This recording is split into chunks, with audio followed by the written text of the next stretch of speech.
Hi, I'm Bjorn Juhl, and I would like to start by saying that I'm very happy to see my old friend using the S100 for his Blue Note appearance. I would like to tell you a little bit about the features of the S100 amplifier. It's a two-channel amplifier. Both channels are intended to distort, but in different ways. There is also a built-in echo that is inspired by a vision of an echo sound, maybe a perfect tape echo, non-really existing, but my personal preference on that.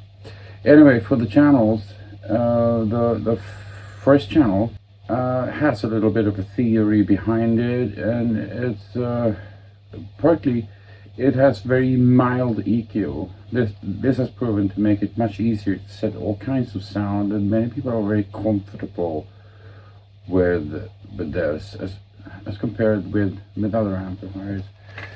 Now, it also has a gain function. It can distort, but the purpose of it distorting is more to limit the dynamic range. From something I learned from a survey I did at NAMM, that if we can reduce the dynamic range by amplifying the weak parts and letting some of the transients distort, then it becomes much easier to play almost any kind of music style and almost any kind of instrument you can plug into it. This has to do with fitting sound into the human ear. So a small tip on that is, if you're using the channel 1 on the S100, try setting it so that the hardest you're setting the volume control so that the hardest that you will be playing will slightly clip the transients. And once you're at that point, you got a lot more gain than you typically have. Shortly about the other channel on the S, it takes off where the first channel leaves, one could say, because if you set the maximum gain of the first channel and then switch over to the second channel, it's sort of logic step between, now you just get some more distortion.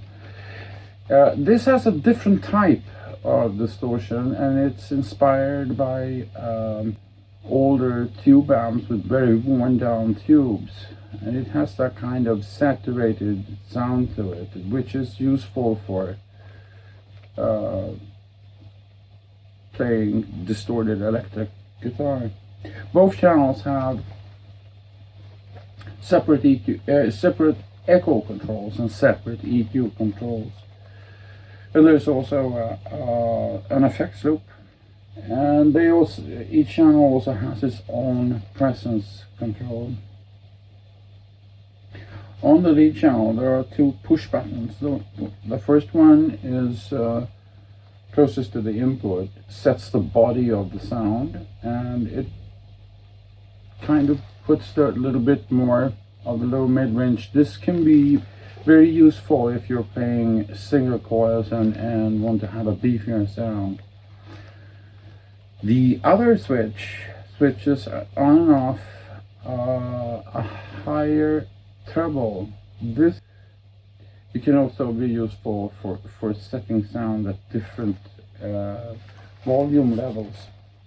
The amp is equipped with a power amp that delivers 100 watt into 4 ohms, about 50 watts into 8 ohms. Now the amplifier will deliver a little bit more than this, because it can be set for limiting the dynamic range, and because of this you get higher efficiency.